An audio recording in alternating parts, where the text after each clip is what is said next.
कब से लोग मारत पीटत रहे? अरे जब से डोली से उतरल बिया तब से ओकरा के लोग हमनी से मिले न देहलन। ओकरा पीठ पे गरम चिमटा करके धागत रहले लोग। हमरा बेटी के जला के तड़पा तड़पा के मार देलस लोग।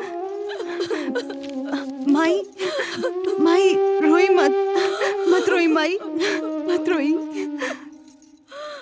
हमार बेटी के आत्मा तड़पत हुई प्रधान जी। रघु तो हमरा बेटी के समान है। का अपन माई के फरियाद ना सुनबो?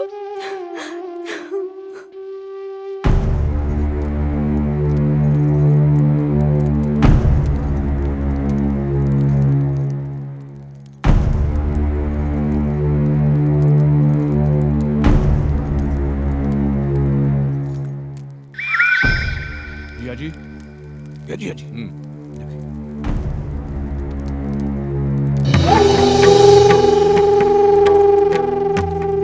झंझटी की रोटी तो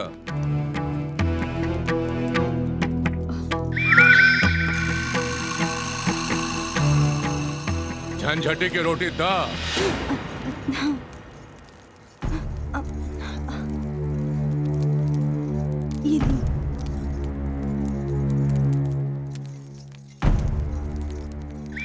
जिया जी, हमरा के लागत बा दुल्हन कुछ सोचत बिया। बोल बेटा, बोल बोल। उनकर माई रो रो के कहत रहे कि बहुत जुल्म भइल बा उनकर बेटी पर। सास ससुर देवर सब मिल के जरवले बा लोग। रोटी बनावे का सहूरे ने खे और चलल बाड़ो न्याय और जुल्म का बात करे।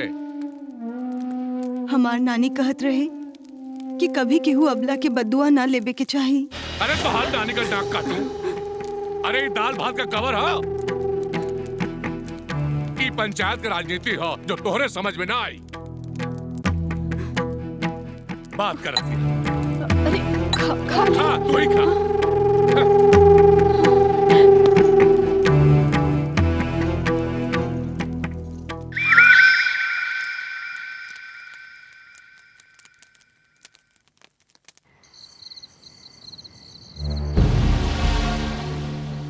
अभागिन बेटी के माई है प्रधान जी, जेकरा के लोग दहेज खातिर तड़पा के मार देहलन जा। ओकरा पीठ पे गरम चिमटा करके धागत रहले लोग। हमार बेटी के आत्मा तड़पत हुई प्रधान जी। और ये मत भूला कि पाप का भागीदार तू भी बाड़ू। अगर सीता मैया लक्ष्मण रेखा पार ना कैले रहती तो अधर्म अत्याचार का प्रतीक रावण का अंत ना भइल रहे। ये अंधेर पंचायत में न्याय के ज्योति जलावा खातिर तहरा के घर का लक्ष्मण रेखा पार करे के हुई। अगर तू सच्चाई और न्याय के साथ ना खड़ा हो सकेलू छोड़ दे प्रधानी के।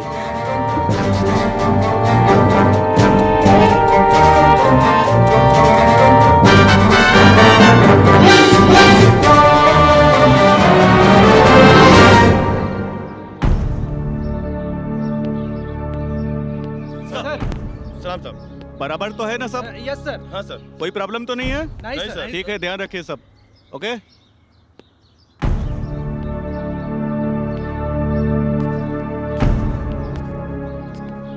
राम राम दरोगा जी। आप यहाँ नया अलवानी का पुरनका दरोगा जी का तबादला हो गया का? जी हाँ, इंस्पेक्टर गौतम राठौर। अच्छा अच्छा अच्छा। दरोगा जी कौनो खास बात है का? प्रधान मालती चौधरी ने पुलिस के घेरे में आज पंचायत बुलवाई है। का?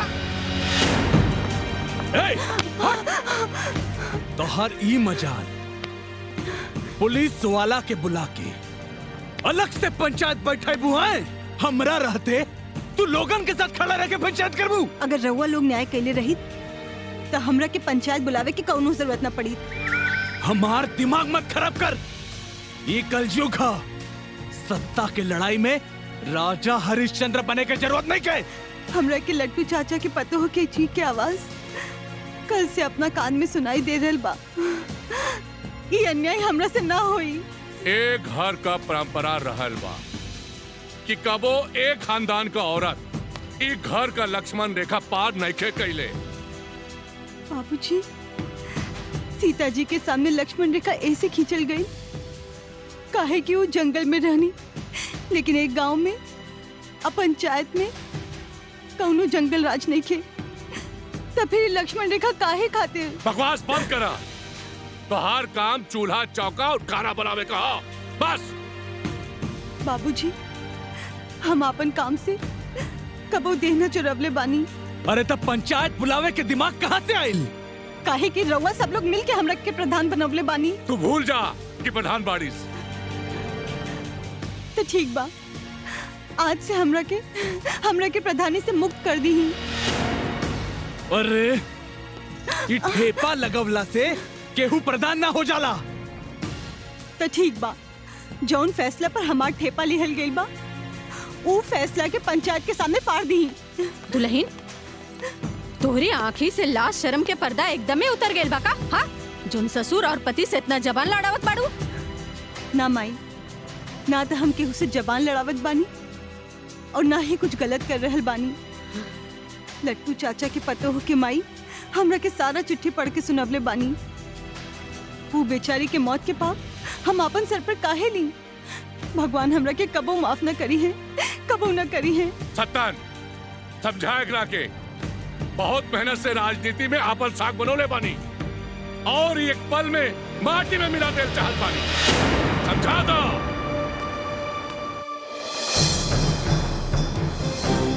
देखा मालती, हम तोहरा से बहुत प्यार करीला, लेकिन हमरा के नफरत करे के मजबूर मत कर। हमार दिमाग मत खराब कर। हमार दिमाग खराब हो गई ना तो काल कोठरी में बंद कर दे तोरा के। रउआ जौन करे के बाद कर ली, लेकिन हमरा के प्रधानी से मुक्त कर दी। जल्दी से चुनाव करा के केहू दूसर के प्रधान चुन ली। हमें पाप के बोझ लेके नहीं के जी सकत।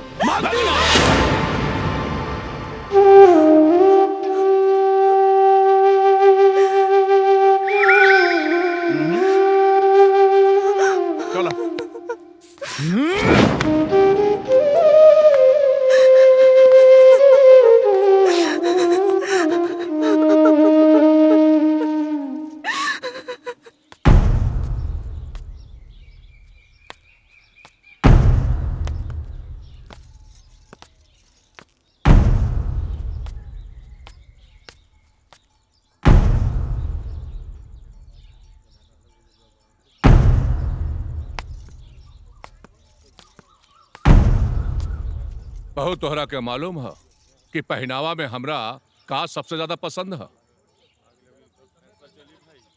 हमरे पैर का जूता। काहे कि हमरे पैर के नीचे रहेला और हमरा इशारा पे चलेला।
शांत रह लोग, हल्ला गुल्ला मत कर। यहाँ एकदम शांत रह सब।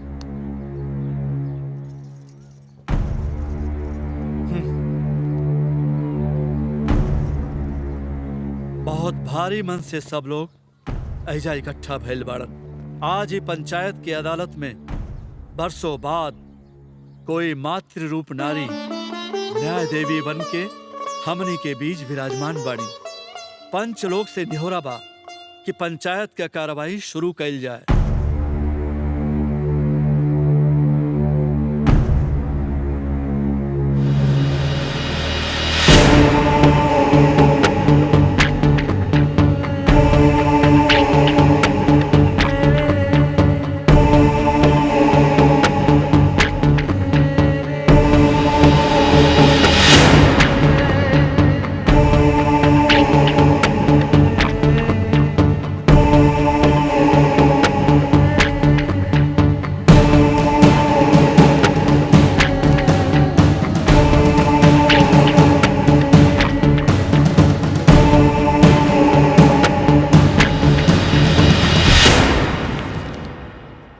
पकड़ा बेटी, अब फैसला सुनावा के समय आ गइल बा।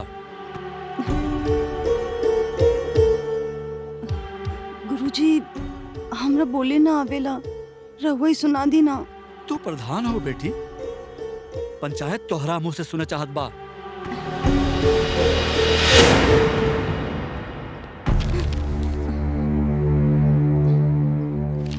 अरे कवनो बात ना हा, हम पढ़ के सुना देता नहीं। सत्तन, तू प्रधान नहीं बाड़ा। अतहार फैसला काल पंचायत सुन चुकल बिया।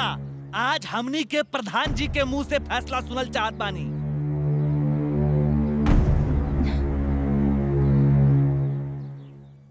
खड़ा हुआ बिटिया।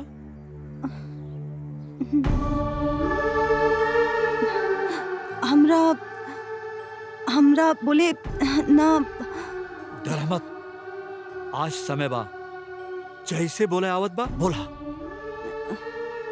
हमरा बोले ना आवेला, लेकिन आज हम रउआ सबके सामने ई कहे के चाहत बानी कि पतोह भी एगो बेटी ही होले। ए गांव की बेटी दूसरा गांव में पतोह बन के उतरेले। जैसन आपन धिया वैसे ही दूसरा के धिया। हम रउआ सबके सामने हाथ जोड़त बानी, पैर पड़त बानी कि दहेज के नाम पर बेटी पतोह के जान लेबे के खेल बंद करी जा। सोची जा, आज ही पतोह के जगह रउआ सबके बेटी बहन रही ता काई माँ की तरह रउआ सबके छाती ना फाटी। बड़ बुजुर्ग के नाम तो न लेबे के चाही, लेकिन लट्टू चाचा ई पंचायत रउआ के पूरा परिवार के दोषी मान रहल बिया।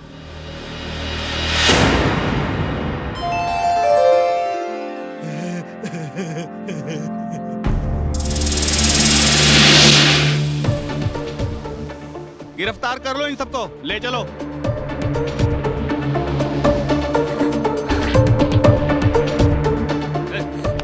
चलिए, आइए। सत्तन, ये ठीक नहीं के होत। चलो, चलो, लाने।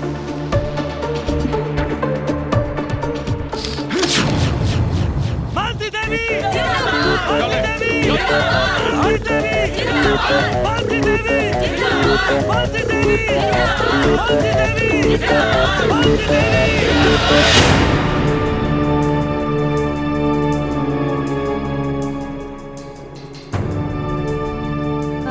सुनी, खाना खा ली हूँ।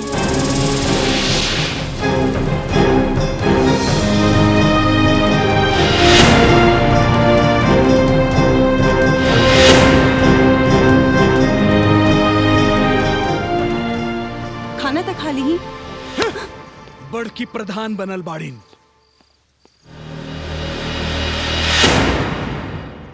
माँ जी, अगर हम पंचायत न बुलावले रहती तो हमनी के पूरा घर पे खून के दाग लग जाई। भगवान भी हमनी के कबो माफ न करी।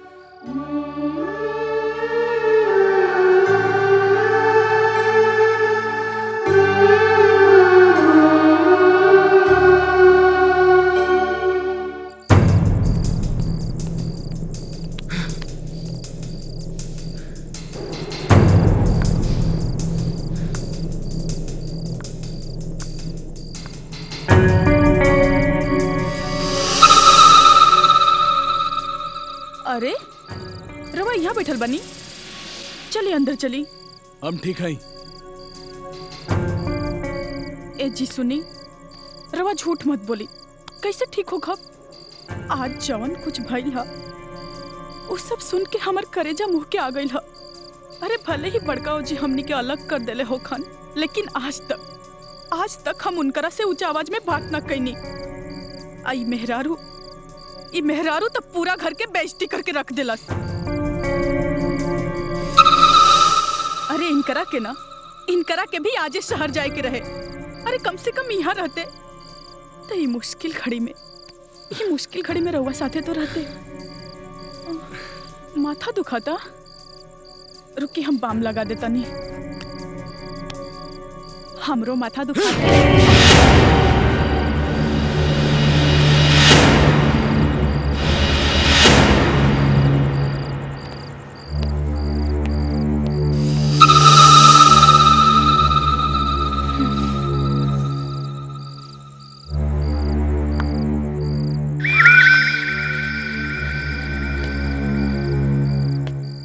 दुल्हन परेशान मत हो, ई मौका तोहरा के बार बार मिली।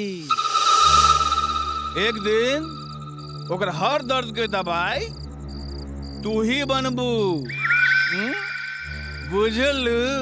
हाँ मामा, जौना दिन हम उनकर दर्द के दवा बन जाइब, ओना दिन से चौधरी परिवार अपन विनाश के दिन गिने शुरू कर दी।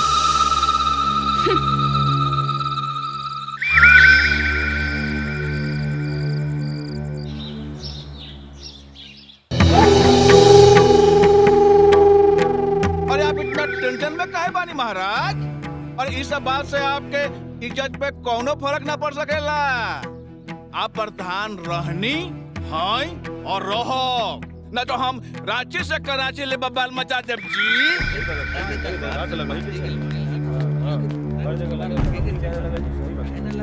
चौधरी जी, बाकी पंचायत में जनता दरबार लग रहा बा, लेकिन हमनी के पंचायत में जनता दरबार काहे न लग रहा बा? हम जहाँ बैठ जाए ना, दरबार उहे शुरू हो जाला। बताओ का बात है? बाकी आप तो प्रधान। ले चलो इनको, ले चलो, चलो गाड़ी में ले चलो।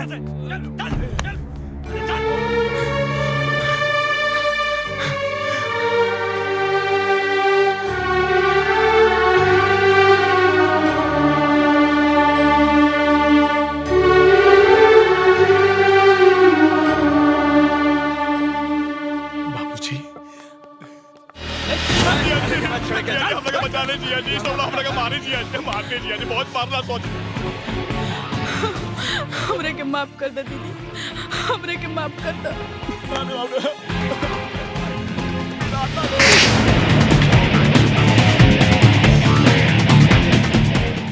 अरे नारी के नाम पे कलंक बाड़ू तू।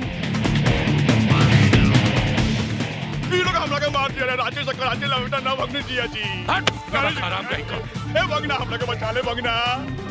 अरे क्या बचा ली? अरे हम तो तोरा के अपन संकट मोचन समझत रही,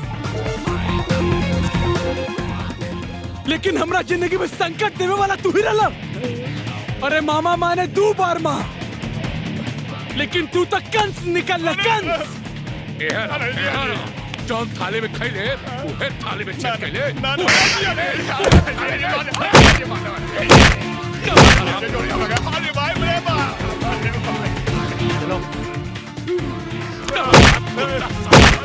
चलो इनको छोड़ता हम लगे। अरे छोड़ो ना, देख ले, सब कुछ देख ले। चलो ना छोड़ा क्या करोगे? ठहरो। प्रिंस, यहाँ आओ बेटा, अपन माई का आशीर्वाद ला।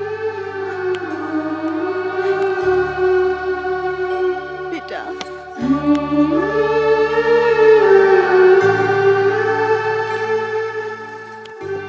दुल्हन हमरा के माफ कर दे। हमरा आँख पे स्वाद का पट्टी बन गल रहे। बाबूजी, ऐसे बोल के हमरा के शर्मिंदा ना करी। खुश रह, खुश रह।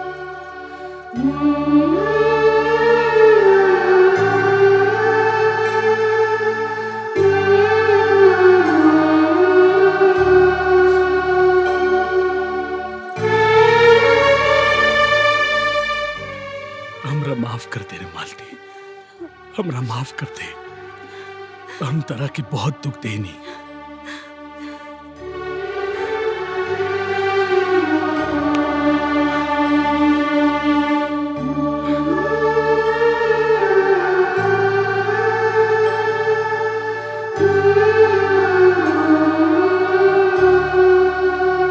मार देहलस लोग।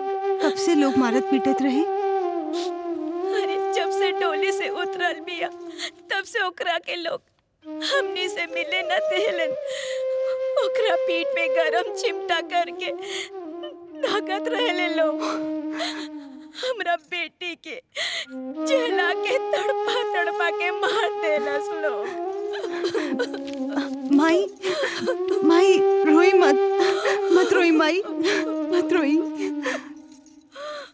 हमार बेटी के आत्मा तड़पत हुई प्रधान जी। रघु तो हमरा बेटी के समान है। का अपन माई के फरियाद ना सुनबो?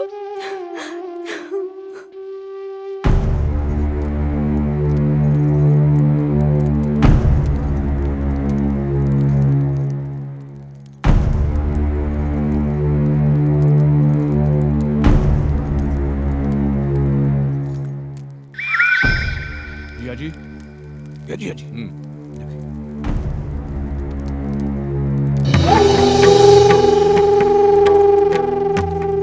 झंझटी की रोटी द।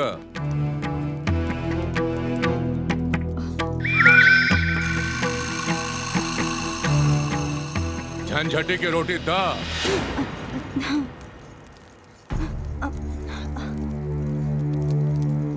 ये ली।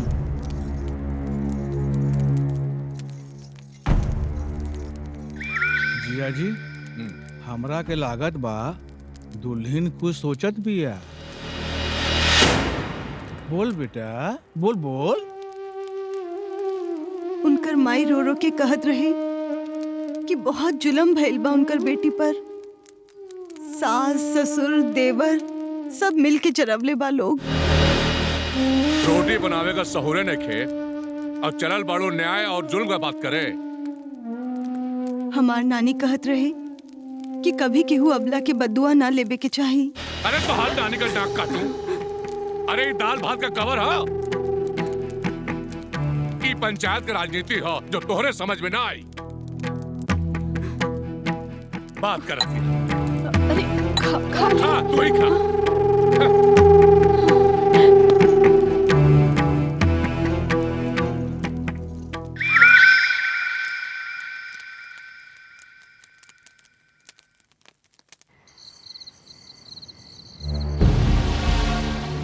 हम ओ अभागिन बेटी के माई है प्रधान जी, जेकरा के लोग दहेज खातिर तड़पा के मार देहलन जा।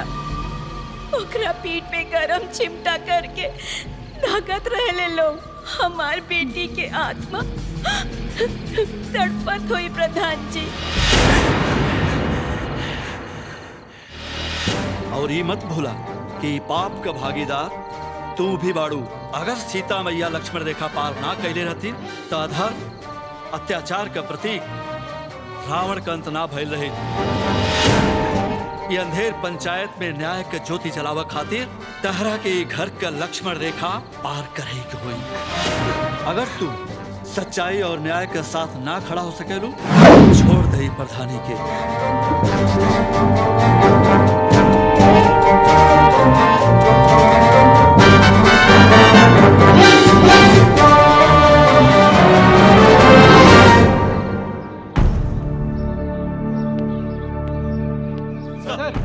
सलाम साहब, बराबर तो है ना सब? यस सर। हाँ सर, कोई प्रॉब्लम तो नहीं है? नहीं सर। ठीक है, ध्यान रखिए सब। ओके।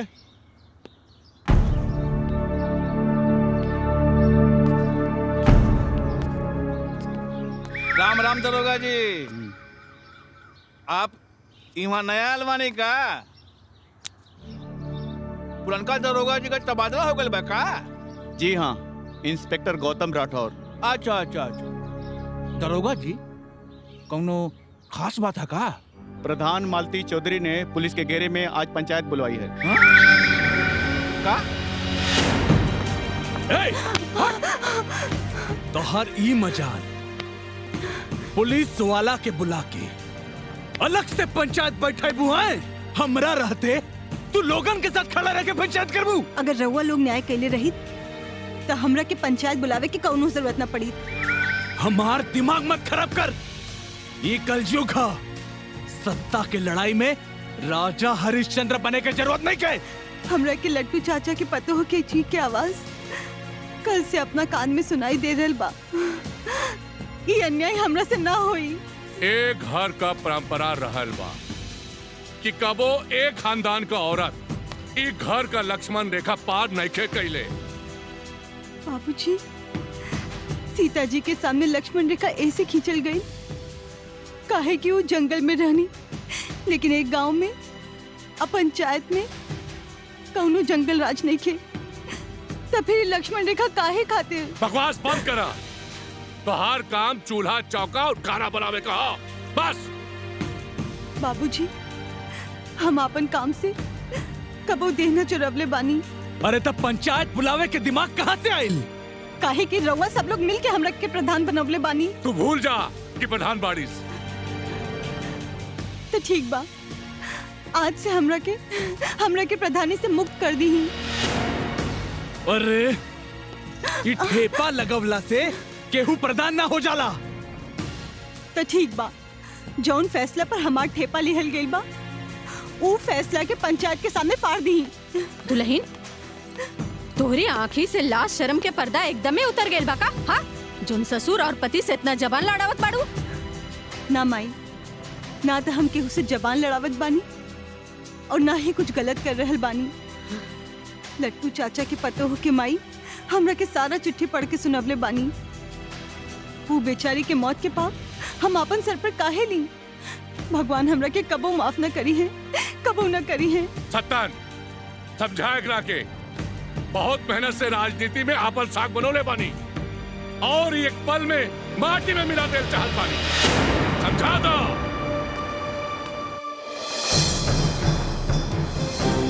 देखा मालती, हम तोहरा से बहुत प्यार करीला, लेकिन हमरा के नफरत करे के मजबूर मत कर।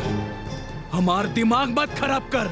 हमार दिमाग खराब हो गई ना तो काल कोठरी में बंद कर दे तोरा के। रउआ जौन करे के बा कर ली, लेकिन हमरा के प्रधानी से मुक्त कर दी। जल्दी से चुनाव करा के केहू दूसर के प्रधान चुन ली। हम ही पाप के बोझ लेके नहीं के जी सकत।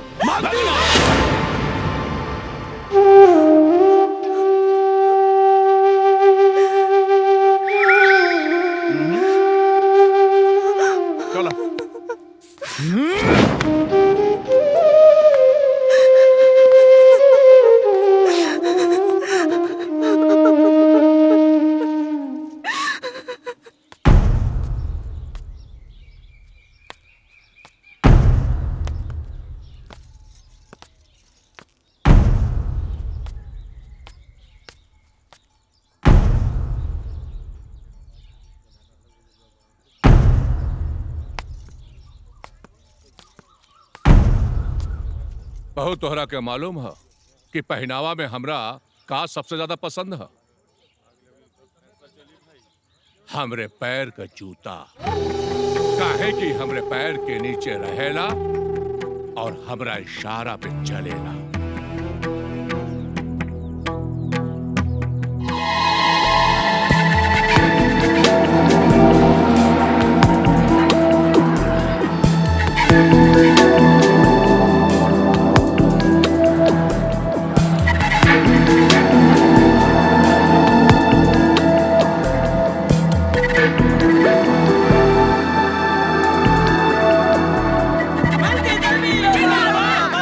जिंदाबाद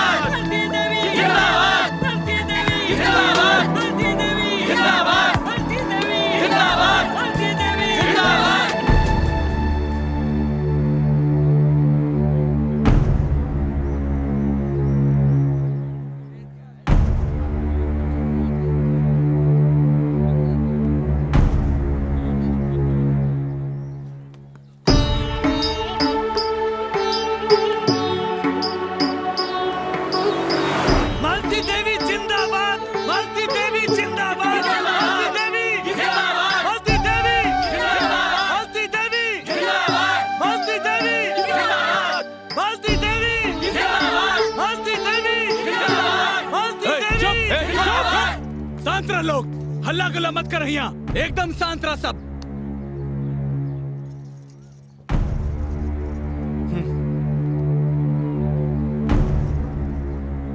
बहुत भारी मन से सब लोग ऐजा इकट्ठा भइल बाड़न। आज ही पंचायत की अदालत में बरसों बाद कोई मातृ रूप नारी न्याय देवी बन के हमनी के बीच विराजमान बाड़ी।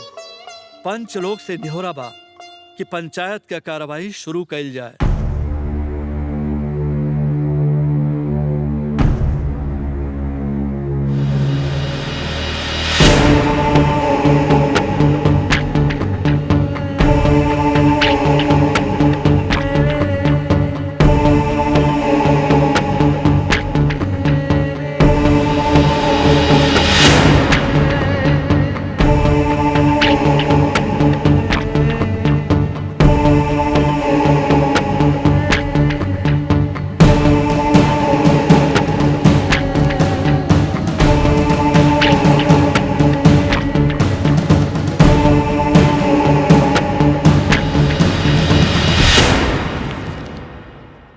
पकड़ा बेटी, अब फैसला सुनावा के समय आ गइल बा। गुरुजी, हमरा बोले ना आवेला, रहुआ ही सुना दी ना। तू प्रधान हो बेटी, पंचायत तोहरा मुंह से सुने चाहत बा।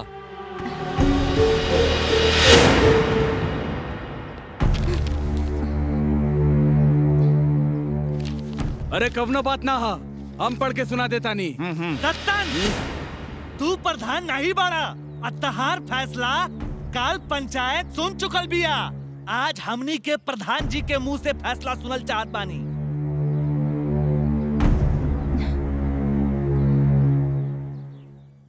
खड़ा हुआ बिटिया।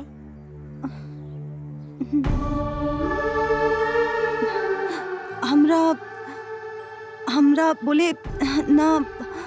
डर मत, आज समय बा, जैसे बोले आवत बा बोला।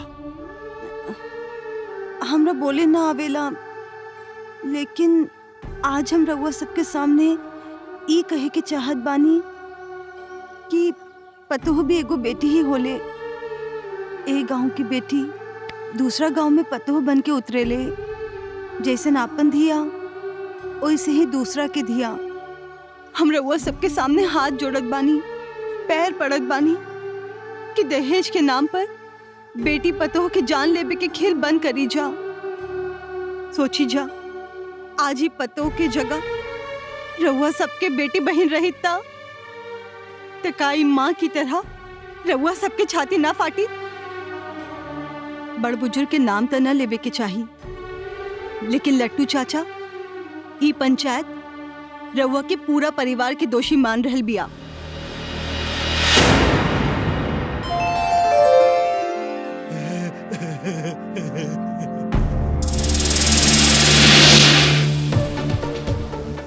गिरफ्तार कर लो इन सबको, ले चलो।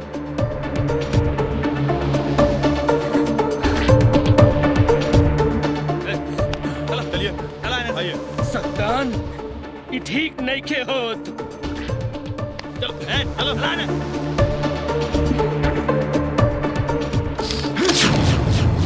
मालती देवी! मालती देवी! मालती देवी! मालती देवी! मालती देवी! मालती देवी!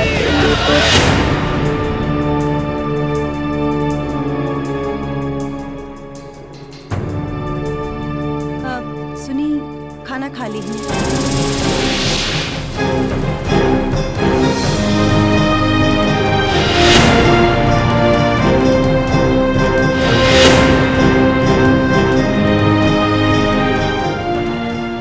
खाना तो खा ली। बड़की प्रधान बनल बाड़ीन।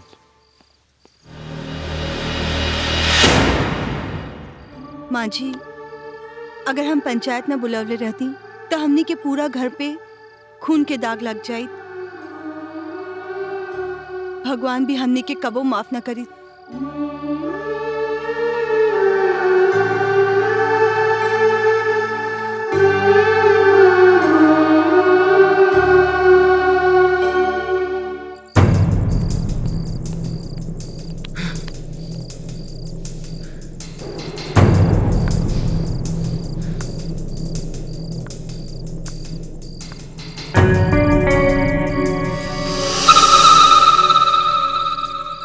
अरे रवा यहाँ बैठल बनी, चली अंदर चली।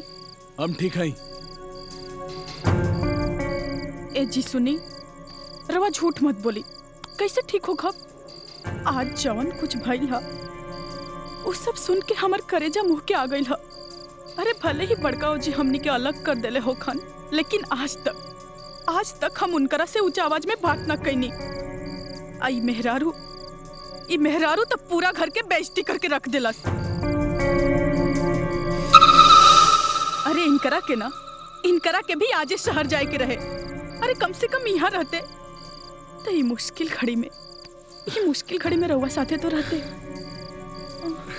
माथा दुखाता, रुकी हम बाम लगा देता। नहीं हमरो माथा दुखाता।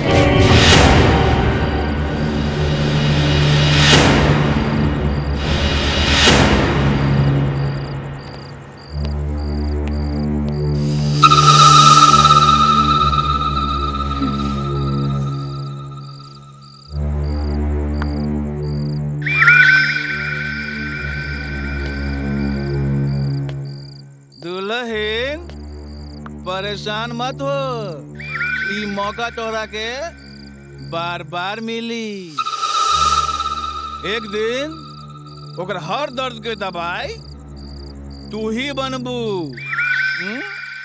बुझलू? हाँ मामा, जौना दिन हम उनकर दर्द के दवा बन जाइब, ओना दिन से चौधरी परिवार अपन विनाश के दिन गिने शुरू कर दी।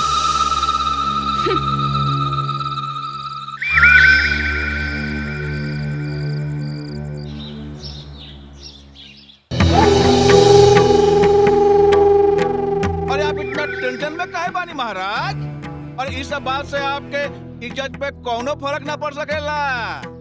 आप प्रधान रहनी हैं और रहो, न तो हम रांची से कराची ले बबाल मचा देब जी।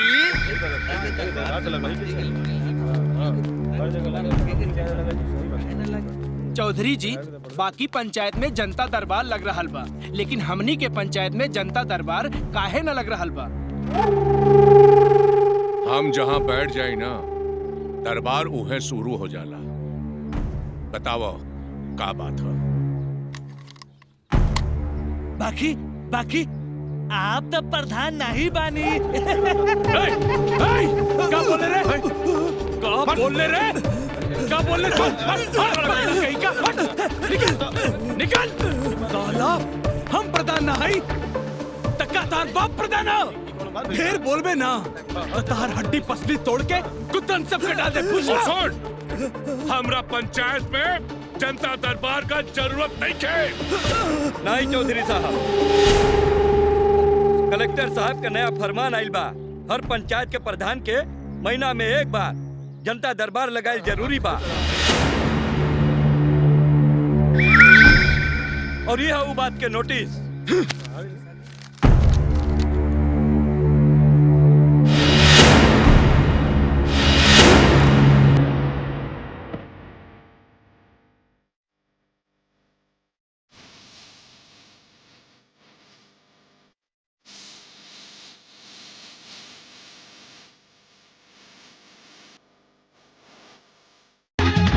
ले चलो इनको, चलो गाड़ी में ले चलो।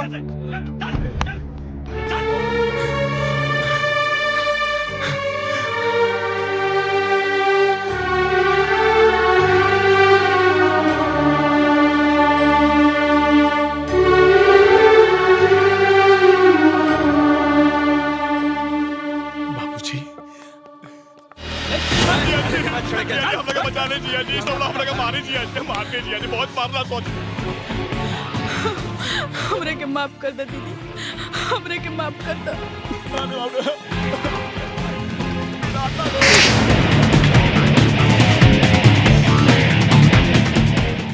अरे नारी के नाम पे कलंक बाड़ू तू। लोग हम लोग मार दिया, रांची से कराची लौटा ना भगने जिया जी। हट, हराम कहीं का। ए भगना, हम लोग बचा ले भगना। अरे क्या बचा ली? अरे हम तो तोरा के अपन संकट मोचन समझत रही, लेकिन हमरा जिंदगी में संकट देवे वाला तू ही रहला। अरे मामा माने 2 बार माँ, लेकिन तू तो कंस निकल कंस। जौन थाली में खाई ले उहे थाली में चल ले।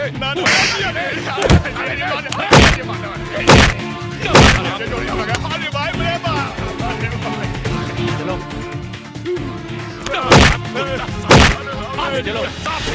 छोड़ हम लगे। अरे छोड़ो ना, देख ले सब कुछ देख ले। चलो ना छोड़, क्या करोगे? ठहरो। प्रिंस यहाँ आओ बेटा, अपन माई का आशीर्वाद ला। बेटा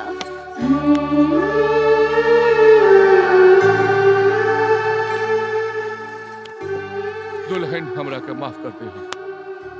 हमरा आँख पे स्वाद का पट्टी बन गल रहे। बाबूजी ऐसे बोल के हमरा के शर्मिंदा ना करी, ना करी। खुश रह, खुश रह।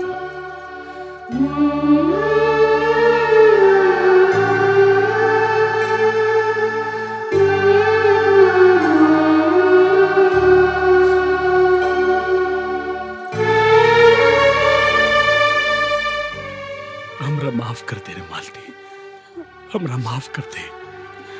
हम तरह की बहुत दुख देनी।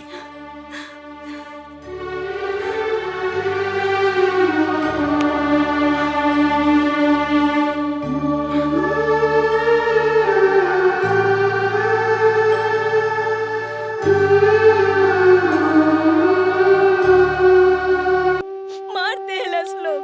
कब से लोग मारत पीटत रहे? अरे जब से डोली से उतरल बिया तब से ओकरा के लोग हमनी से मिले न देहलन। ओकरा पीठ पे गरम चिमटा करके धागत रहले लोग। हमरा बेटी के जला के तड़पा तड़पा के मार देलस लोग।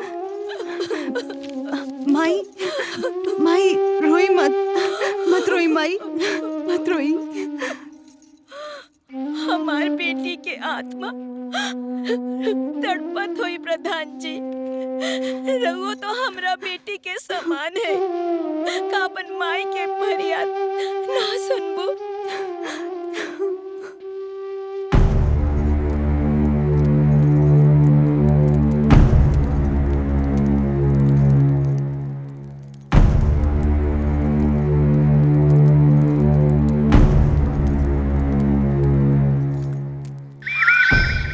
जिया जी, जिया जी।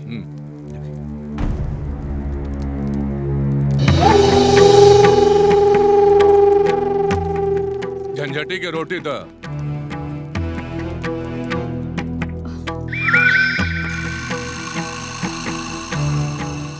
झंझटी की रोटी द।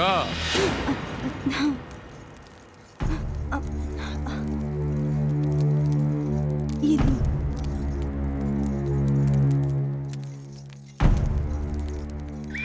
जिया जी, हमरा के लागत बा दुल्हन कुछ सोचत बिया। बोल बेटा, बोल बोल। उनकर माई रो रो के कहत रहे कि बहुत जुल्म भइल बा उनकर बेटी पर। सास ससुर देवर सब मिल के जरवले बा लोग। रोटी बनावे का सहूरे ने खे और चलल बाड़ो न्याय और जुल्म का बात करे। हमार नानी कहत रहे कि कभी केहू अबला के बदुआ ना लेबे के चाही। अरे तो हाथ नानी का नाक काटू। अरे ये दाल भात का कवर है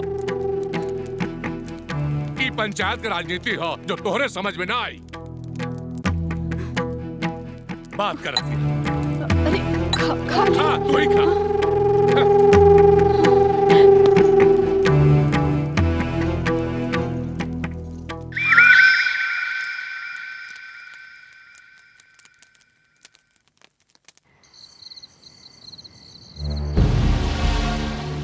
हम ओ अभागिन बेटी के माई है प्रधान जी, जेकरा के लोग दहेज खातिर तड़पा के मार देहलन जा। ओकरा पीठ पे गरम चिमटा करके धागत रहले लोग। हमार बेटी के आत्मा तड़पत हुई प्रधान जी। और ये मत भूला कि पाप का भागीदार तू भी बाड़ू। अगर सीता मैया लक्ष्मण रेखा पार ना कैले रहती तो अधर्म अत्याचार का प्रतीक रावण का अंत ना भइल रहे। ये अंधेर पंचायत में न्याय के ज्योति जलावा खातिर तहरा के घर का लक्ष्मण रेखा पार करे के हुई। अगर तू सच्चाई और न्याय के साथ ना खड़ा हो सकेलू छोड़ दे प्रधानी के।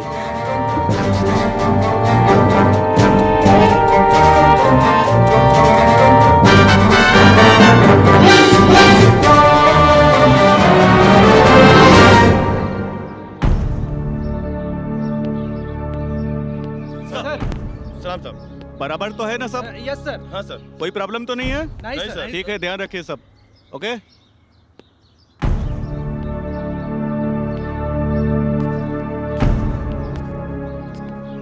राम राम दरोगा जी। आप यहाँ नया अलवानी का? पुरनका दरोगा जी का तबादला हो गया का? जी हाँ, इंस्पेक्टर गौतम राठौर। अच्छा अच्छा अच्छा। दरोगा जी, कौनो खास बात है का?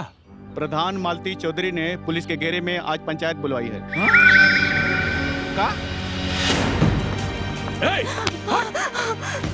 तो हर ई मजाल पुलिस वाला के बुला के अलग से पंचायत बैठे बुआए हमरा रहते तू लोगन के साथ खड़ा रह के पंचायत करबू। अगर रउआ लोग न्याय कैले रही तो हमरा के पंचायत बुलावे की कौनो जरूरत न पड़ी। हमार दिमाग मत खराब कर। ये कलयुग है, सत्ता के लड़ाई में राजा हरिश्चंद्र बने के जरूरत नहीं के। हमरा के लट्टू चाचा के पतोह के चीख के आवाज कल से अपना कान में सुनाई दे रहल बा। ये अन्याय हमरा से ना होई। एक घर का परंपरा रहल बा कि कबो एक खानदान का औरत एक घर का लक्ष्मण रेखा पार नहीं कैले। बाबूजी, सीता जी के सामने लक्ष्मण रेखा ऐसे खींचल गई काहे कि वो जंगल में रहनी, लेकिन एक गांव में पंचायत में कौनो जंगल राज नहीं खे, तो फिर लक्ष्मण रेखा काहे खातिर? बकवास बंद करा। बाहर काम चूल्हा चौका और खाना बनावे का हो। बस। बाबूजी, हम अपन काम से कबो देना चुरवले बानी।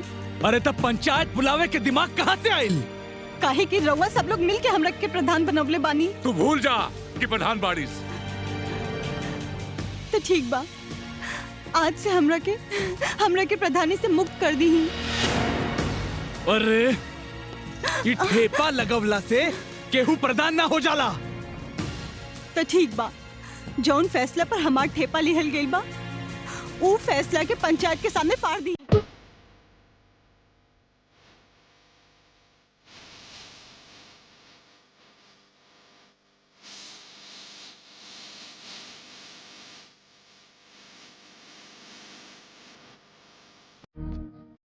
नमस्कार प्रधान जी। नमस्ते नमस्ते।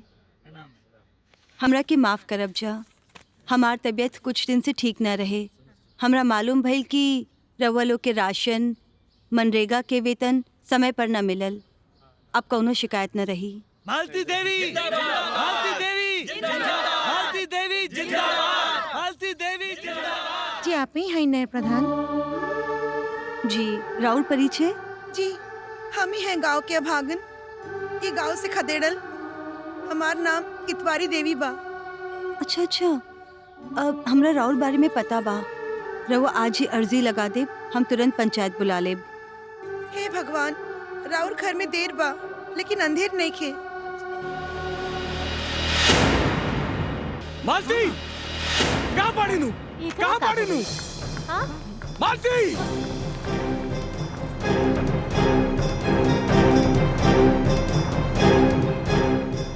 यहाँ! इतवारी देवी के पंचायत काहे बुलावल गई हो? बोल। काहे कि ओकरा के अभी तक न्याय नहीं के मिलल। सबके न्याय दिलावे के ठेका ले ले बाड़िस तू? हाँ? हम तोरा से पहले भी कहले रहले कि हमार बाबूजी हमरा खातिर भगवान है, उनकर खिलाफ मत जाइए। लेकिन तोरा के समझ में नहीं आवत, बहुत पंख निकल गए बा। कतर देव तोहर पंख। अरे सौतन, अरे ई का करत रे? बेचारी के जान लेबा। रहे दी फुआ जी, हम देखल चाहत बानी कि आपन मेहरारू खातिर यहाँ में अभी तक मर्दानगी बचल बा या इनकर मर्दानगी खाली पराई औरत खातिर बा।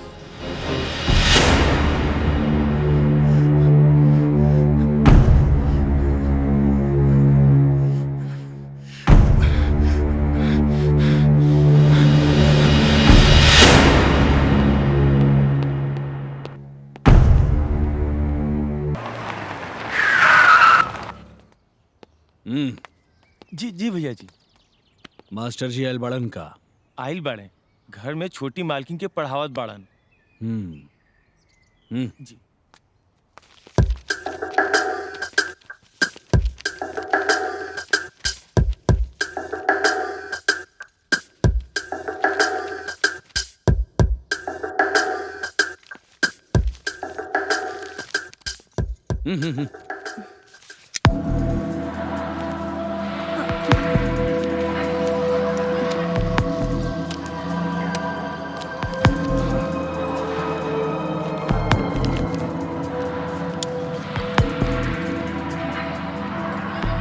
हम चाहतानी कि खेत जमीन में जौन बंटवारा भइल बा, जौना में कुछ जमीन हाईवे पर भी बा, अगर वो हमारा नाम ट्रांसफर हो जात त ताकि तू पुश्तैनी जमीन के बेच द।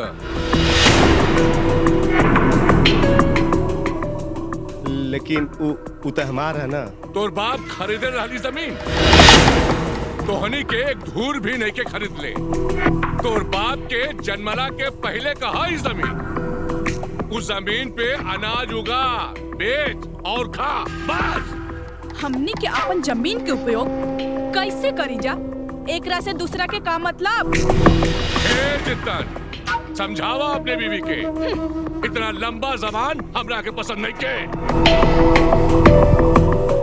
चल झंझटिया, और आज के बाद ऐसा फालतू बात का वकालत कैले ना, ताहे जुल्फिया काट दे। चल ससुर करना।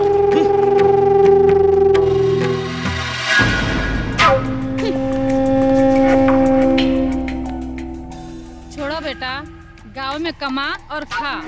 अम्मा जी, हम इनकर घमंड के चूर चूर न कैनी तो अपन बाप के बेटी ना।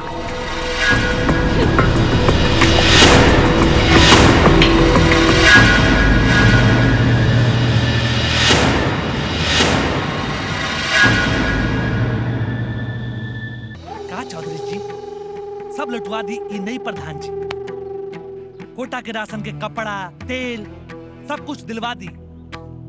लाख रुपया पानी में बह गई। ग्राम सेवक, तू ज्यादा सरकारी हो गईला। साइन काहे कैला?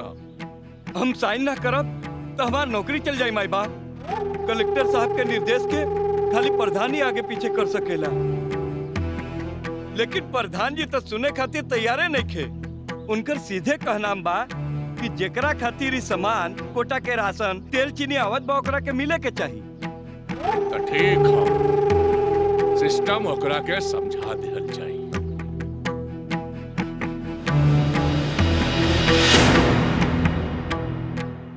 एगो बात कहीं भगना, ये औरतन के एगो सिस्टम बहुत जल्दी समझ में आ जाता। ओकरा के नजरअंदाज करे शुरू कर दे, फिर देख तुझे कहबा वो मानी।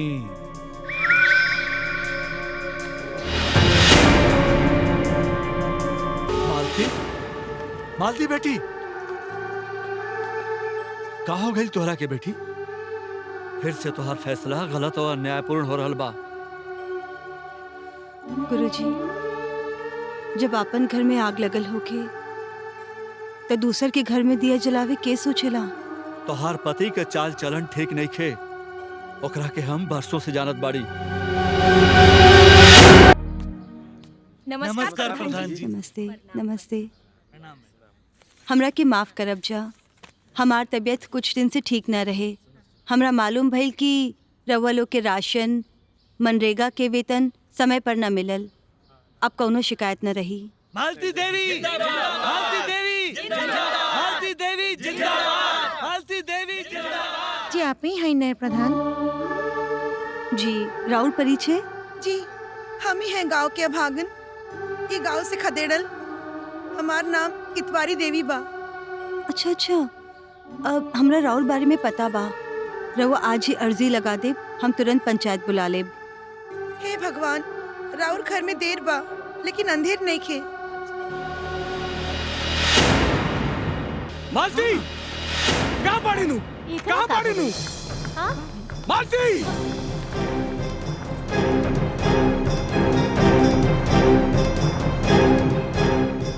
यहाँ! इतवारी देवी के पंचायत काहे बुलावल गई हो? बोल। काहे कि ओकरा के अभी तक न्याय नहीं मिलल। सबके न्याय दिलावे के ठेका ले ले बाड़िस तू?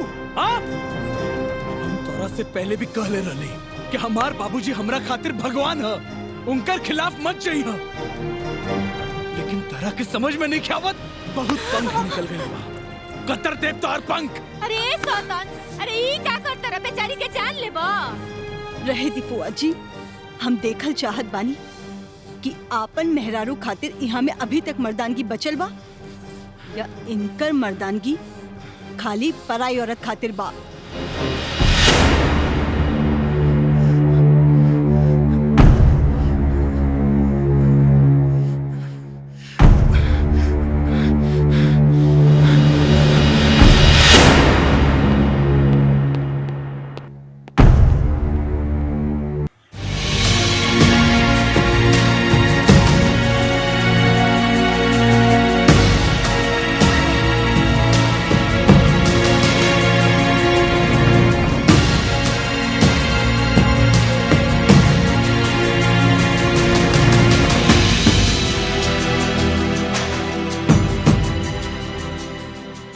सब सुनला के बाद हम फैसला ले बानी कि रउआ लोगन के इतवारी के ओकर हक देवे के पड़ी। इनकरा के कब्बो परेशान कईनी त रउआ लोगन के जरूर सजा होई। मालती देवी जिंदाबाद! मालती! अगला चुनाव अब रूपा लड़ी, तू ना। अरे वाह, ए दिन के तो हम कब से इंतजार करत रहनी। आज ही देवी के मंदिर में जाके दिया जराइब।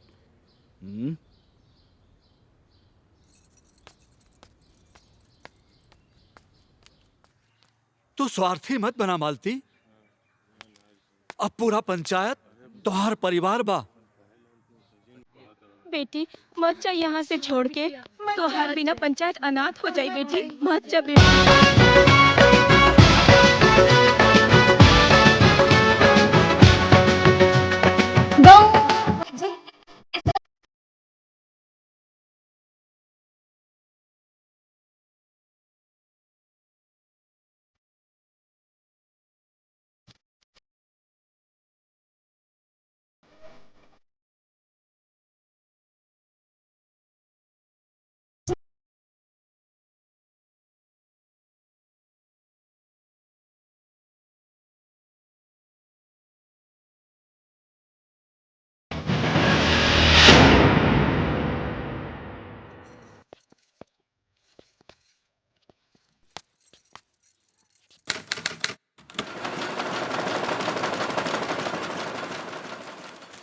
आज मालती देवी के सत्य के सूर्य गंगापुर पंचायत के 15 साल से रोशन कर रहा बा। मालती देवी! मालती देवी! आज इनकर मेहनत और लगन के कारण इनका के तीसर बार गंगापुर पंचायत से सबसे विकासशील और श्रेष्ठ प्रधान का पुरस्कार मिला जा रहा बा। मालती देवी! मालती देवी! मंत्री जी से अनुरोध बा कि वो आके पुरस्कार दे।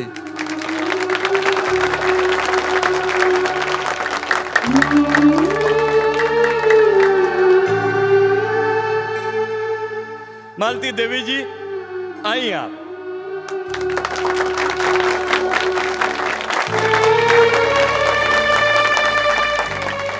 ले रुक जाइए मंत्री जी, हम अपन बात कहे के चाहता नहीं। अवश्य। हमारे एगो प्रार्थना बा, जब तक ए मंच पर हमार आदरणीय ससुर जी और पतिदेव आके हमरा के आशीर्वाद ना दिए, तब तक हम ही पुरस्कार स्वीकार ना करब।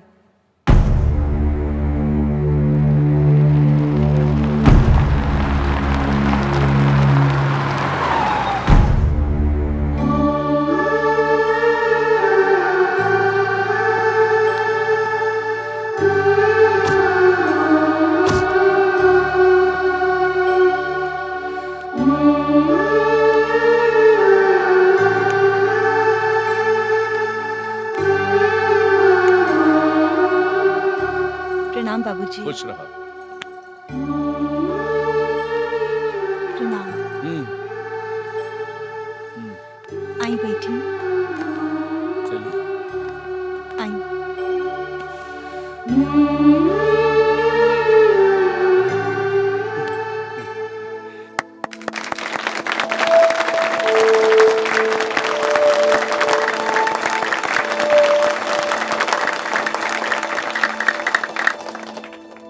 ई पुरस्कार हमार ना ह, पूरा पंचायत के ह। ए पंचायत के आगे बढ़ावे में रउआ सबके हाथ रहल बा। हमार आदरणीय ससुर जी ए पंचायत के 15 साल सेवा कैनी। रउआ लोग हमरा के भी 15 साल से सेवा के मौका दे रहल बानी। त का ई परिवारवाद ह?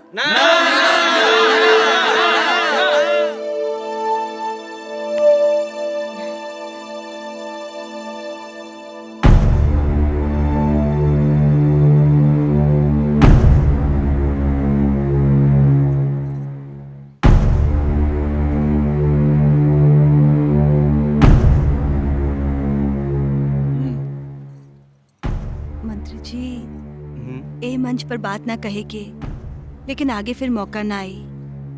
हमार ससुर जी पुराने राजनीतिक आदमी हैं। अगर हो सके तो विधानसभा के टिकट वहाँ के मिल जाए तो।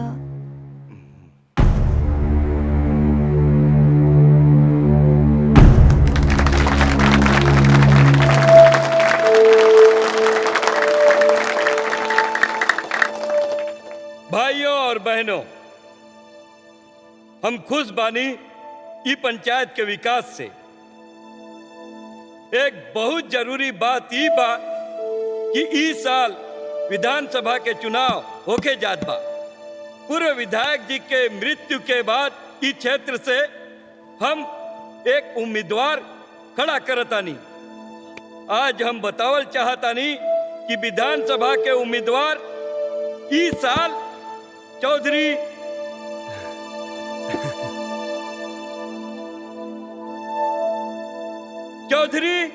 मालती देवी के बनावल जाए।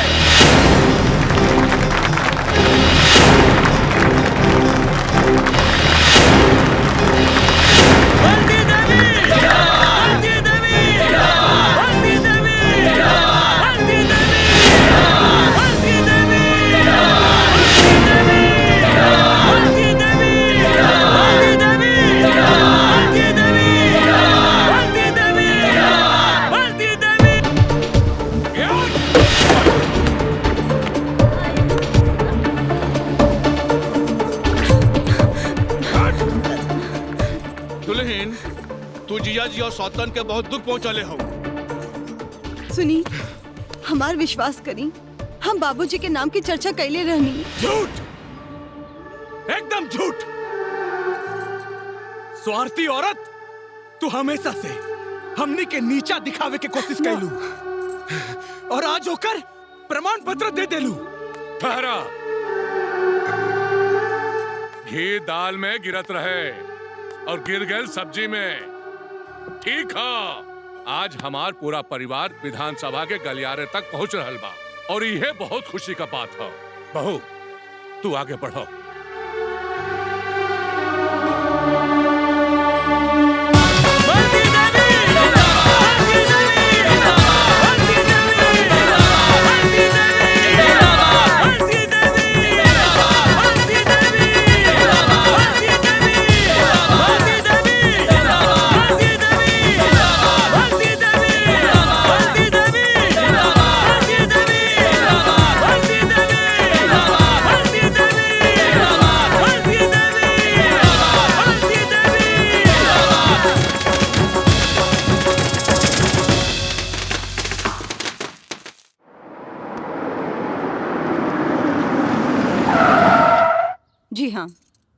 हमार वो काम जल्द से जल्द हो जाए के चाहिए। माँ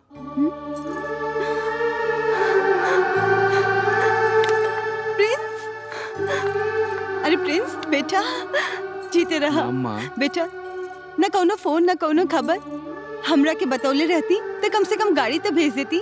हम गांव से आवत बानी माँ। गांव से? केकरा साथी? अपना दादा के साथ है।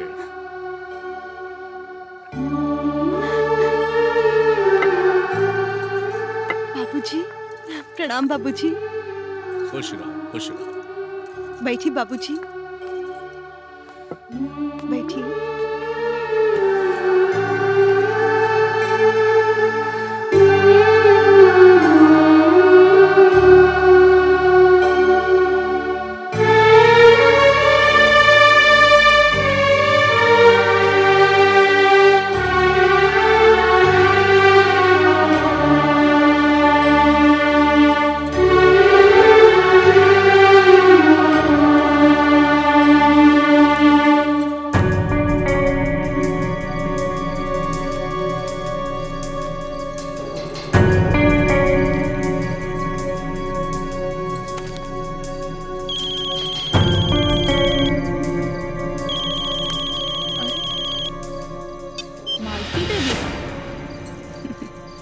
होखबू तो होम मिनिस्टर, लेकिन तोहार पति तो हमरा कदमों में पड़ल बा।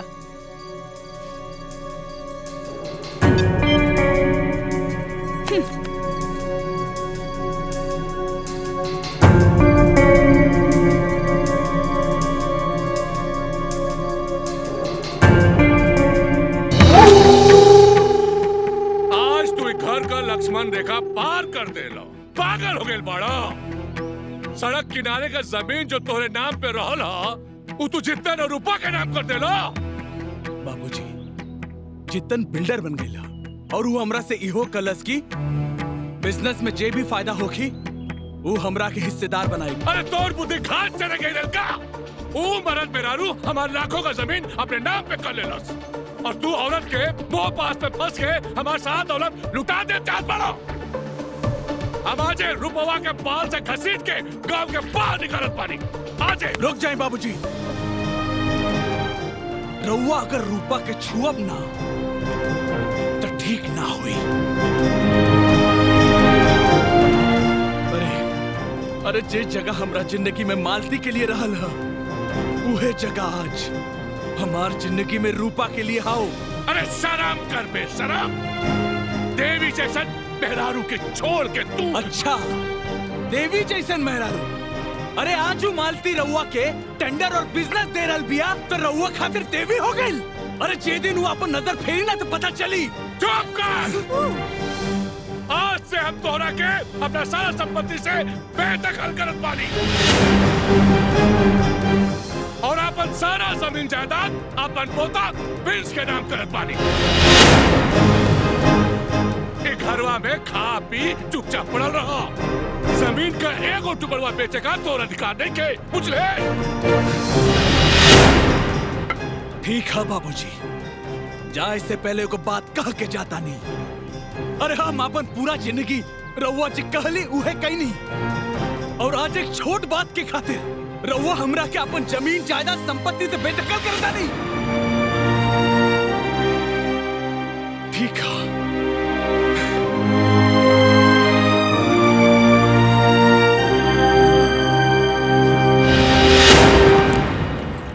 मैडम मैडम हई देखी, हई समाचार देखी। 30 करोड़ के घोटाला के समाचार आइल बा।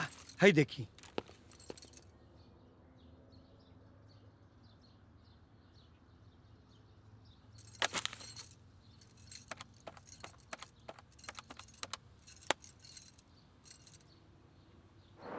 हेलो।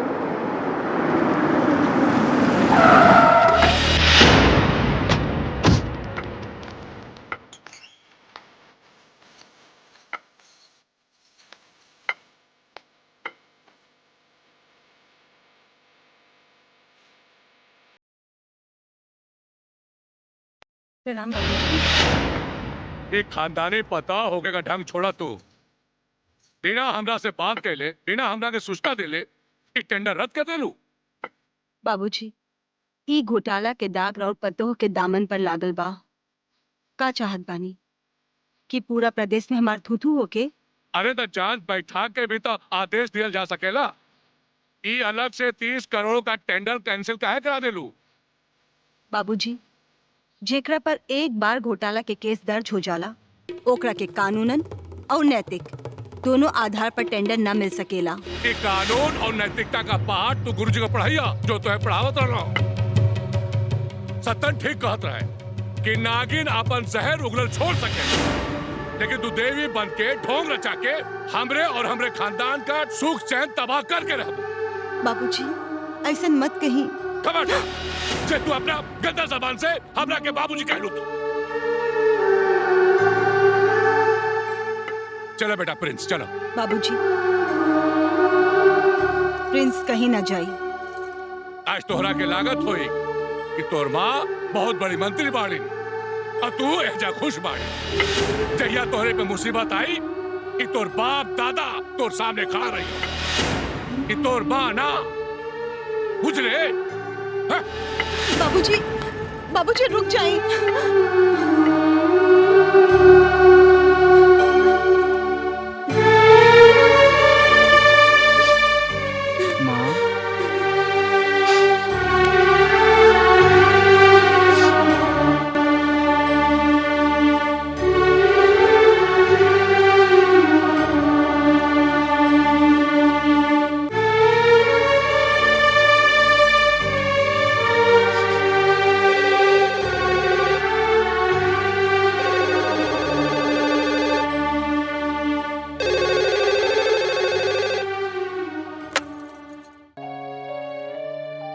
हेलो,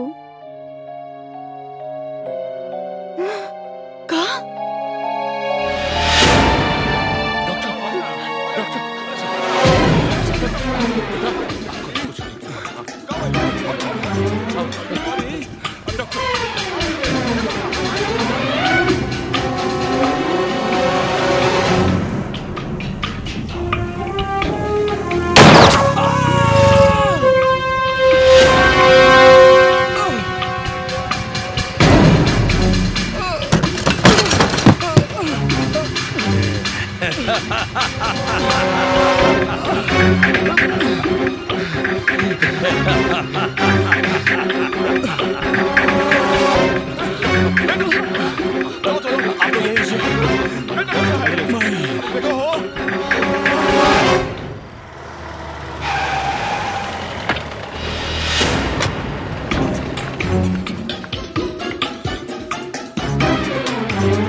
खबरदार, आज के बाद तुम्हारी परिवार से कोनो संबंध नहीं।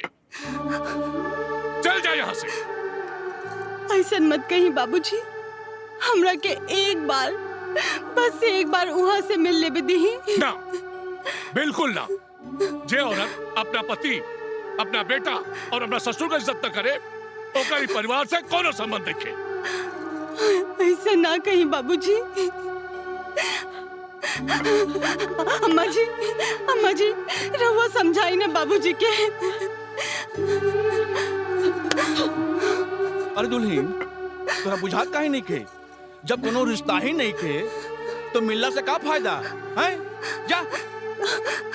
बेटा प्रिंस समझाई ना अपने दादाजी के। माँ तू चल जा यहाँ से।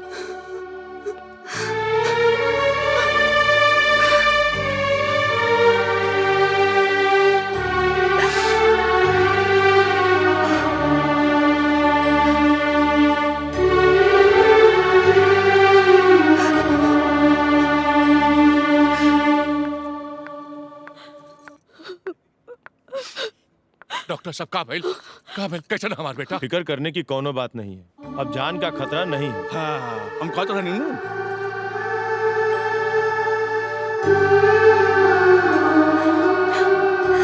जी चिंता मत करिए, सब ठीक हो जाएगा।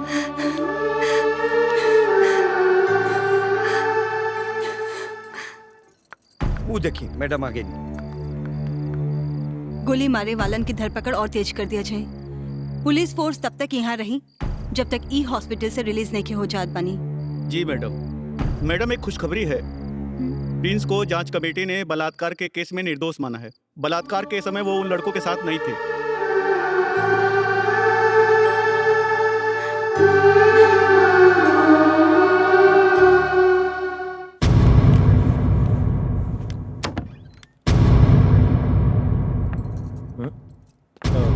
नमस्ते मैडम। नमस्ते।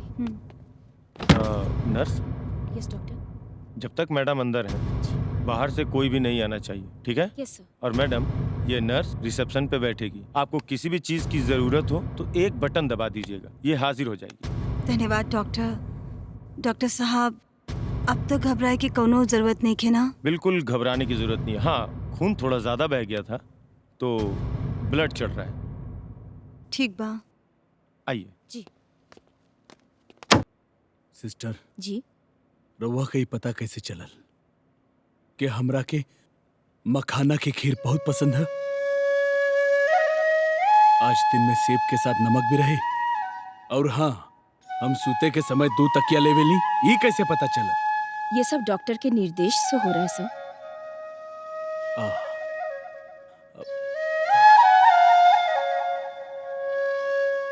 अच्छा सिस्टर, हमके बहुत नींद आवत बा। काहे? दवाइयों का असर है, अब आप सो जाइए। ठीक।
मालती,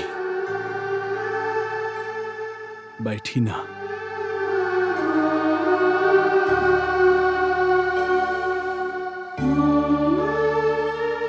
तारा की का लागत बा कि हम इतना बेवकूफ बानी कि हम अपन मेहरारू के आहट भी नहीं की पहचान सकत।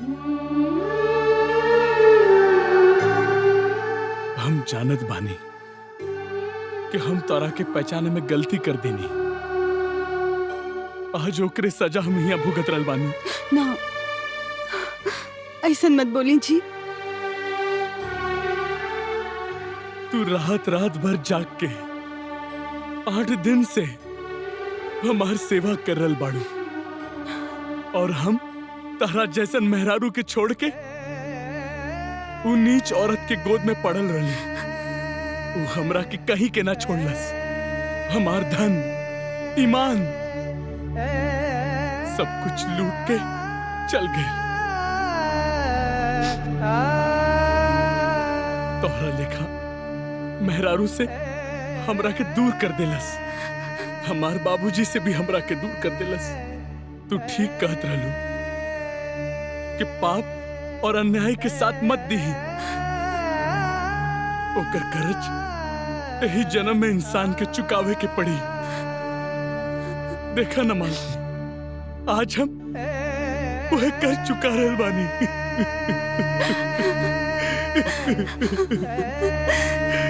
वह कर चुका रहल बानी। हमरा के माफ कर दे मालती। मत रोई जी, मत रोई। कहल गइल बा कि पछतावा से जिए के नया राह खुलेला।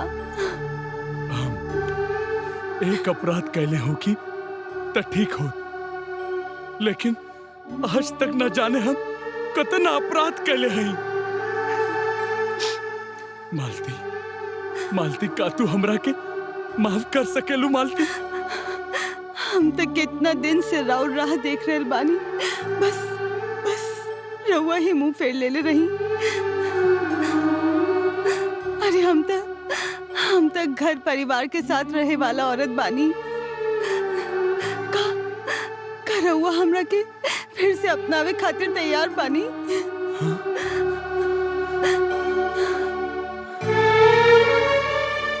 हाँ मालती, हाँ मालती।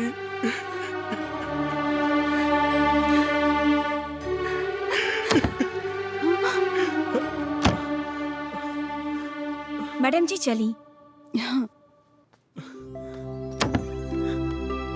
आज एगो अनाथालय के उद्घाटन करे के जाए के बा। हम शाम 5 बजे रउआ के अस्पताल से लेवे खातिर खुद यहाँ आइब। रउआ आराम करी।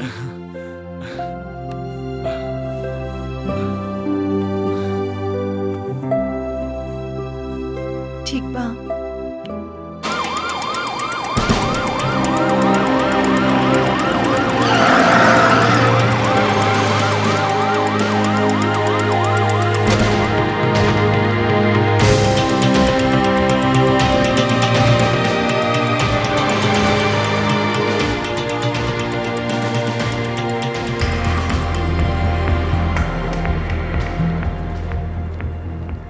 नमस्ते मैडम। जंगी जी भैया। मार एकरा के, सारा झंझटे खत्म कर दे। प्रणाम मैडम। नमस्ते मैडम।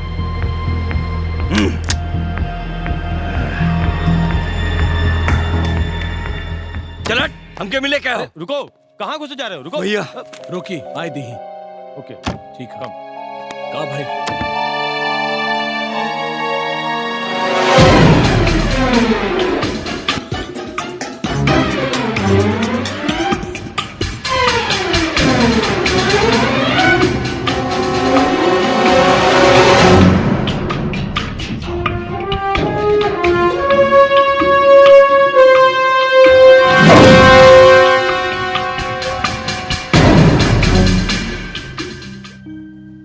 रउआ लोग यहाँ रुकी, हम अभी आवतानी। ओके मैडम।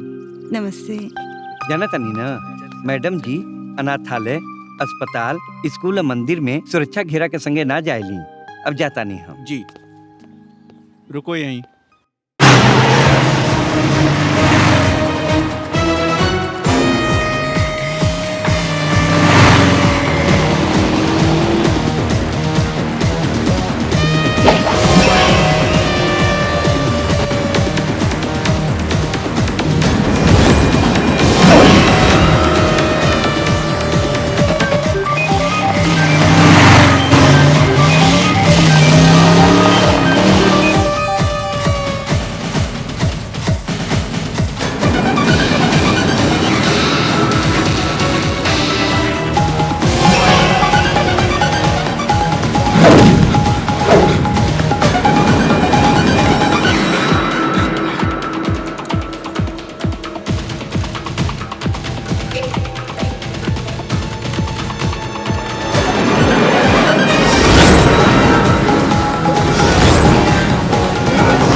ना तो सबके जिंदगी नर्क कर दे।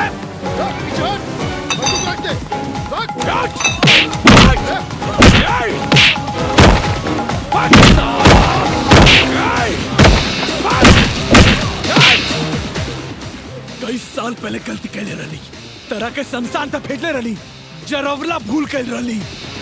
हमरा मालती के मरबे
के छोड़ दे। गिरफ्तार कर लो इनको।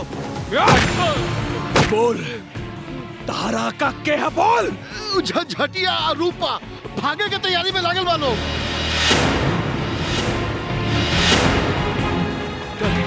बैठ जा, बैठ जा, जल्दी बैठ।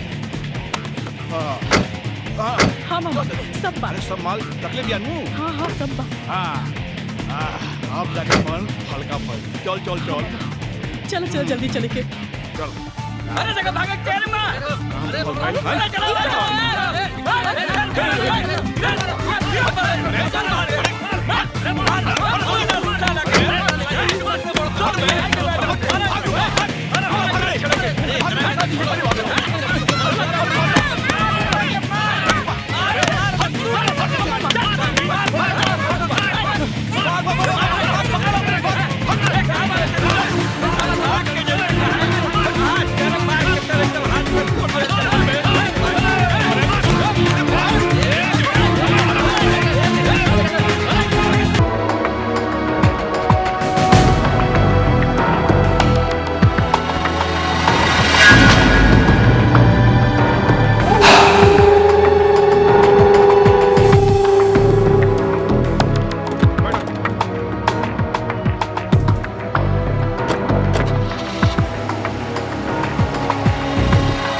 मालती, चिंता मत करा, समय के साथ सब ठीक हो जाएगी। अब तू घर के लिए निकला, चलो। बैठी मैडम।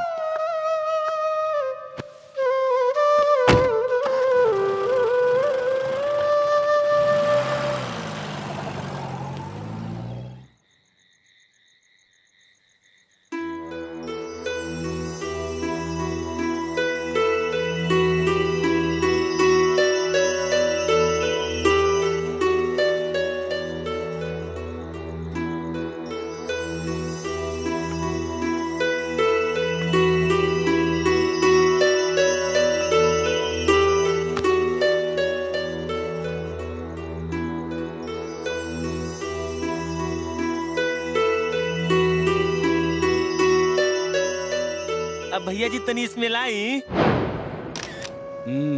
भैया जी एक फोटो और हो जाए। ए फोटो। हाँ भैया। प्रिंस के लेके जा, अपन कैमरा दिखाओ। अच्छा अच्छा आओ जा बबुआ। बबुआ। आजा आजा। चल जो।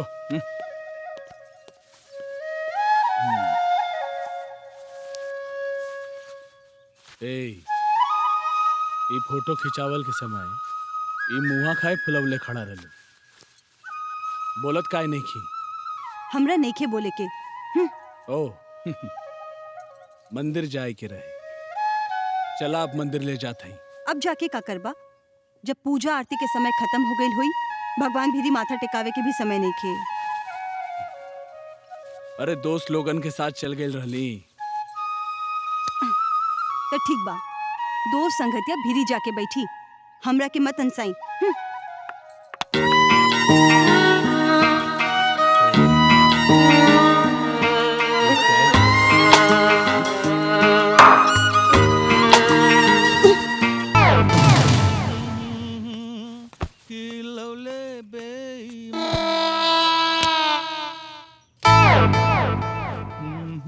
अरे तरकरिया काहे जुठारत बड़े? अरे दीदिया, माछ के हड्डी चूरे वाला आदमी अब खीरा चुराता, कि तोहरा के ठीक लागत बा? कलिया मुर्गा खैले रहले नु, हाँ? और दोनों टाइम वाला आदमी अब एक टाइम पे आ गइल बा, एकर तो हमरा पर्सनालिटी के डाउनफॉल होता ना। ए भौजी, हमरा से चूल्हा में आग ना धराई, पता ना तार पतो यू चूल्हा में आग कैसे धरावेली।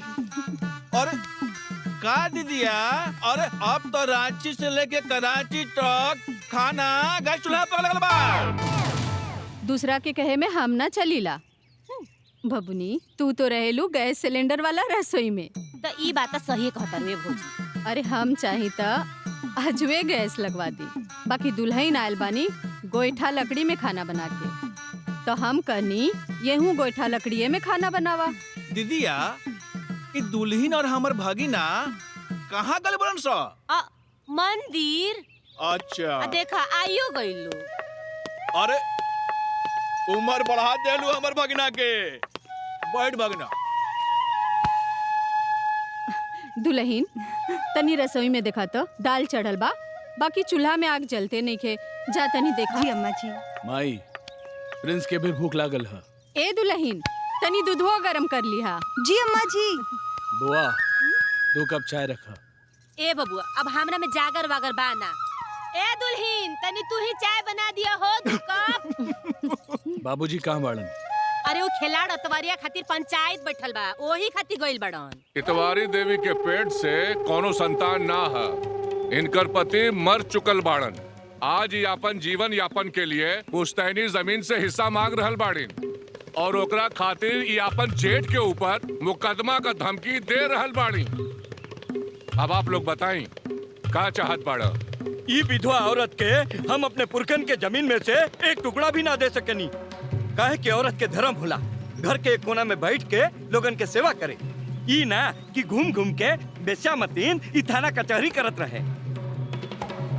अब जैसन भी हो प्रधान जी फैसला सुनाइए। औरत का असली धर्म ओकरा पति के चरणन में होला, परिवार के सेवा में मर मिटे खातिर होला। और जौन औरत घर का लक्ष्मण रेखा पार करके अपन मर्जी का करे, उई घर में तका पूरे गांव में रहे के काबिल नहीं थे।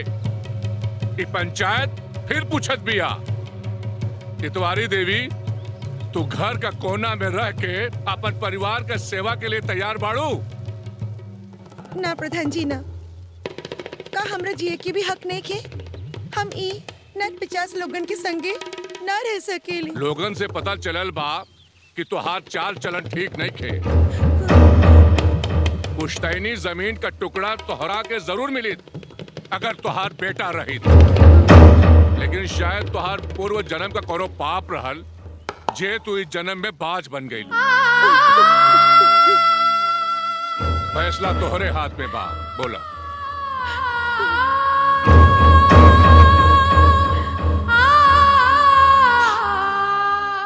चारों तरफ से बेड़िया लगा के पूछत बाने की फैसला तोहरा हाथ में बा। का हमरा जिए के कौनो हक नहीं के। हम अपना खातिर जियत चाहता नहीं प्रधान जी। औरत अपने लिए ना बल्कि पति, संतान और परिवार के लिए जियले। ए परिवार के संगे जियला के मतलब रोज घुट घुट के मरला बा। त कहाँ जेबू? कहीं भी जाई, काशी मथुरा कहीं भी। मथुरा काशी में तो इनकर यार बैठा लुआन है ना।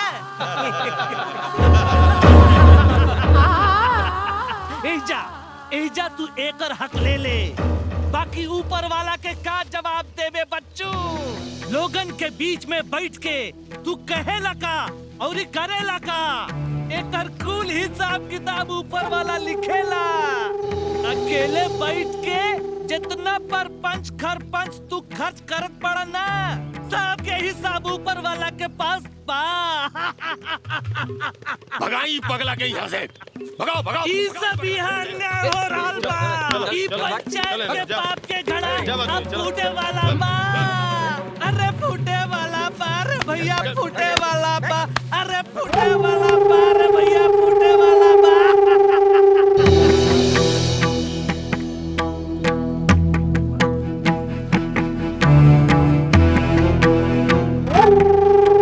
पंचायत का ये फैसला बा कि आज शाम तक इतवारी देवी के ई गांव छोड़े के पड़ी।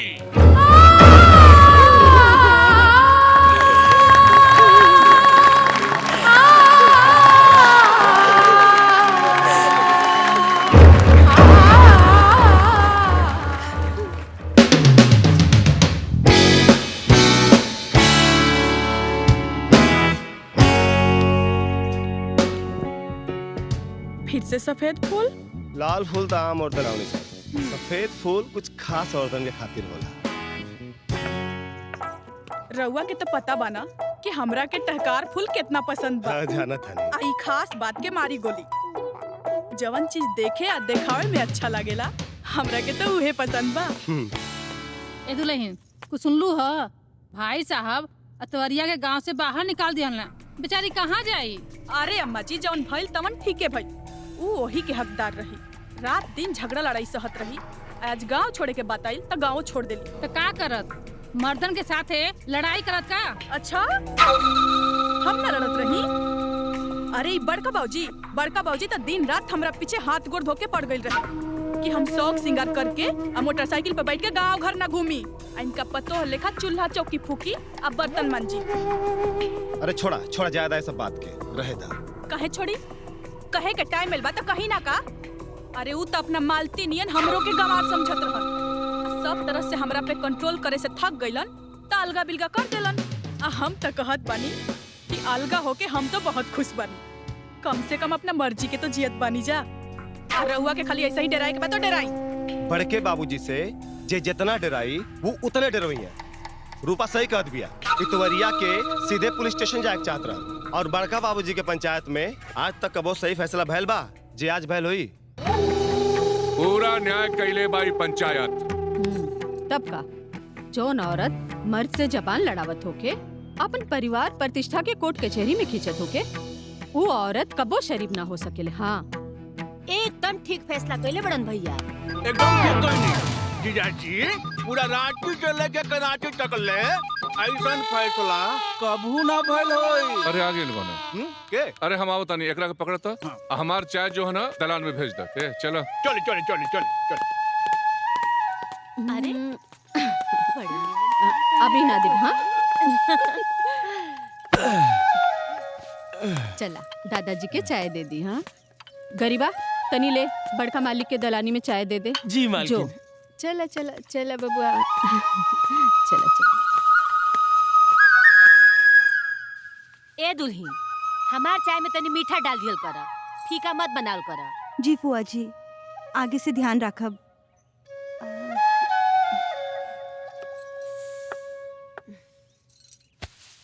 फुआ जी, रउआ के भी ई फैसला में कौनो दोष नहीं के दिखाई देत।